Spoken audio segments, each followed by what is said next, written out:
こんにちは。今回は、アリエクスプレスで購入した色鉛筆のレビューをします。8月末に期末セールというのがあって、色鉛筆セットを3つ購入しました。1つ目はこちら。ブルートフナースクエア120色セットです。ブルートフナーという名前の色鉛筆は、以前にも別の動画でレビューしていますが、それとは見た目も品質も全く異なる商品でした。現在、ブルートフナーの名前で売られている色鉛筆は、たくさんの種類があり、品質については一貫性がないようです。値段は120色セットで3000円ちょっとでした。アリエクスプレスでは、同じ商品をたくさんの店が異なる値段で販売しています。この時の底値は2400円ほどで、私が買った店よりは700円ほど安かったのですが、私がわざわざ高い店を選んだ理由は、後ほど説明します。しっかりした缶に入っています。トレイはプラスチック製ですが、ゴムの持ち手がついているので、持ち上げやすいです。鉛筆は軸の形が四角形です。某通販会社の500色色鉛筆コレクションにそっくりな見た目です。軸には中国語の色の名前と番号が書いてあります。私たち日本人なら漢字からなんとなく名前の意味が推測できますね。こちらが色見本です。何色系かに偏っているということもなく、全体的にバランスよく色が揃っていると思います。芯の練りが不完全で、塗っていると時々違う色が混ざってしまうことがありますが、これは1本500円の超高級色鉛筆カランダッシュのルミナンスでもたまに起こることです。格安色鉛筆につき、この程度のことは目くじら立てません。塗り心地はとても柔らかく滑らかです。柔らかいので力を入れると芯の粉がたくさん出ます。芯を尖らせると芯先が脆くて折れやすいので、細かなイラストの塗り絵には向いていないと思います。グレースケールの塗り絵を試してみました。発色はそこそこよく不透明度が高いので、グレースケールの塗り絵には向いていると思いました。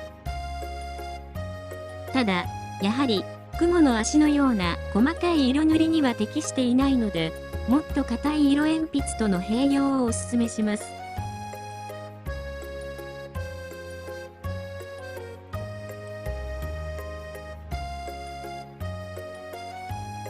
芯が柔らかいので、広い面積を塗るのには適しています。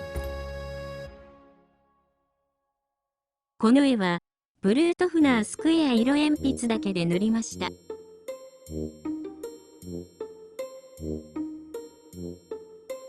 絵があまり細かくないので、この色鉛筆でも塗りやすかったです。色は綺麗だと思います。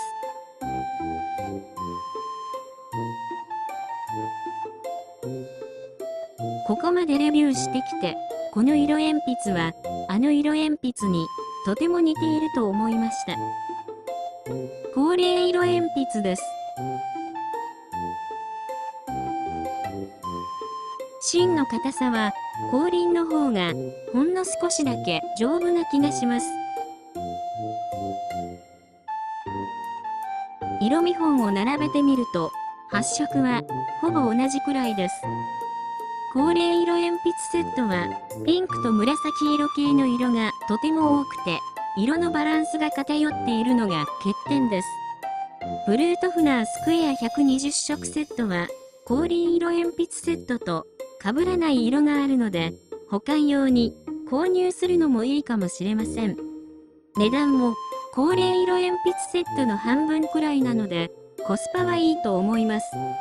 Amazon Japan にもこの商品がありますが、だいたい7000円以上とぼったくりの値段なので、決して Amazon で買ってはいけません。この色鉛筆は少し太いので、いつも使用している鉛筆削りが使えませんでした。いろいろ試した結果、ファーバーカステルの丸型の小さい穴の方がベストフィットでした。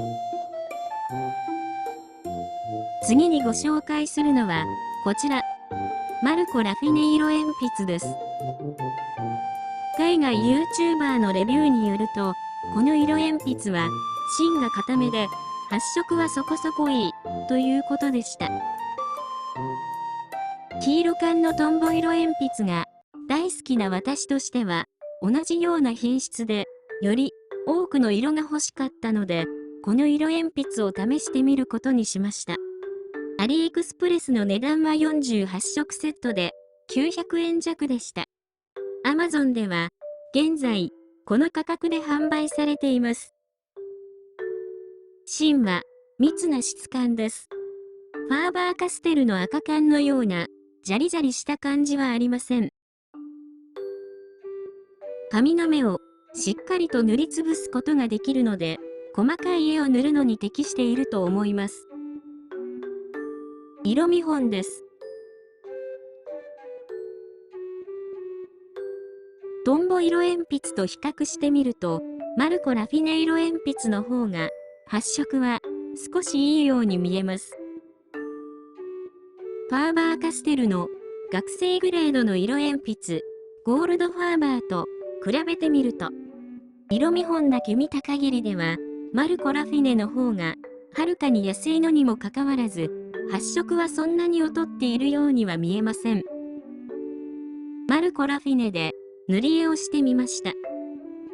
以前、トンボ色鉛筆で塗り絵をしたのと同様に、こちらの細密画風の塗り絵を試しました。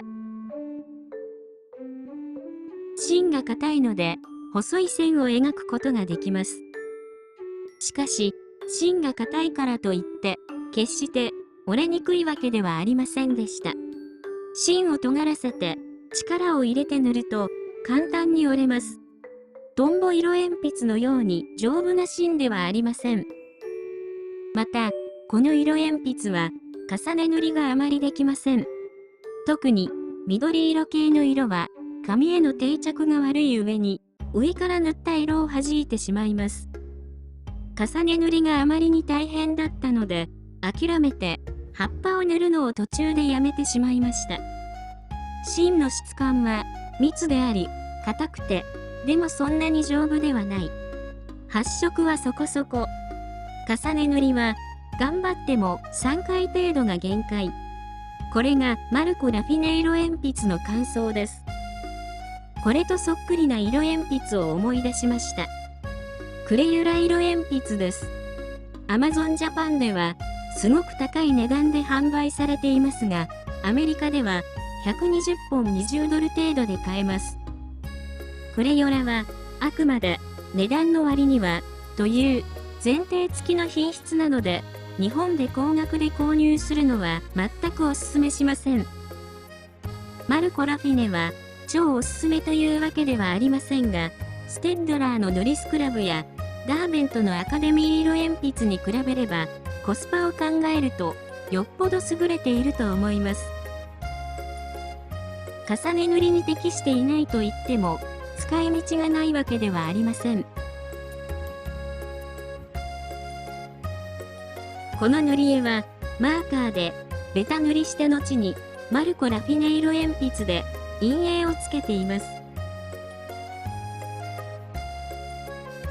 マーカーと色鉛筆を併用すると、色鉛筆のみ使用より短時間で塗れるので、時短したい人にはおすすめです。最後に紹介するのは、こちら。マルコスクエア C820 です。ブルートフナー同様に、マルコシリーズも、実に、たくさん種類があるようです。パステルカラー24色セットで、1800円くらいでした。Amazon では4000円以上と、相変わらず、ぼったくり価格です。私は、ホルベインのパステルカラー12本セットを持っていますが、正直言って、ホルベイン色鉛筆と相性が悪いので、もっと硬い芯のものを探していました。ホルベインの方が、発色は良いです。でも、塗り心地は、私は、マルコ色鉛筆の方が好きです。コルベイ色鉛筆は、芯がねっとりしていて、塗るとムラになるのが嫌いです。これは、あくまで、私の好みと相性の問題なので、コルベインファンの方は、気を悪くしないでくださいね。マルコパステルカラー色鉛筆で、塗った塗り絵です。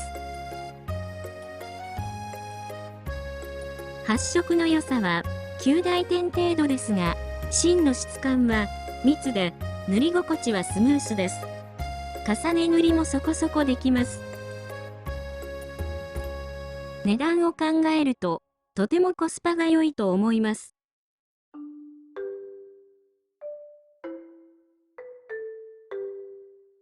以上、アリエクスプレスでの購入品紹介でした。最後に、アリエクスプレスで色鉛筆を買い物する際に気をつけることをお話しします。前述したように、アリエクスプレスでは同じ商品をいろんな店が違う価格で販売しています。購入するときは値段の安さだけではなく、ぜひともカスタマーレビューを読んで、販売者がどのように商品を梱包するかをチェックしてください。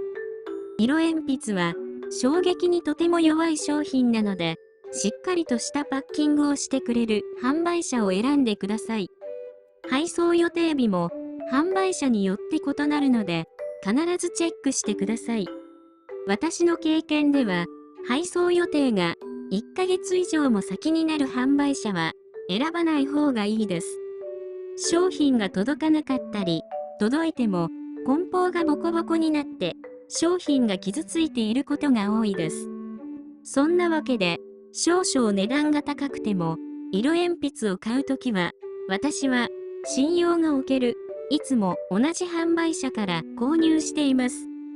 この販売者は、しっかり梱包してあって、配達予定日は2週間後になっていても、東京23区の自宅に、いつも10日前後で商品が届きます。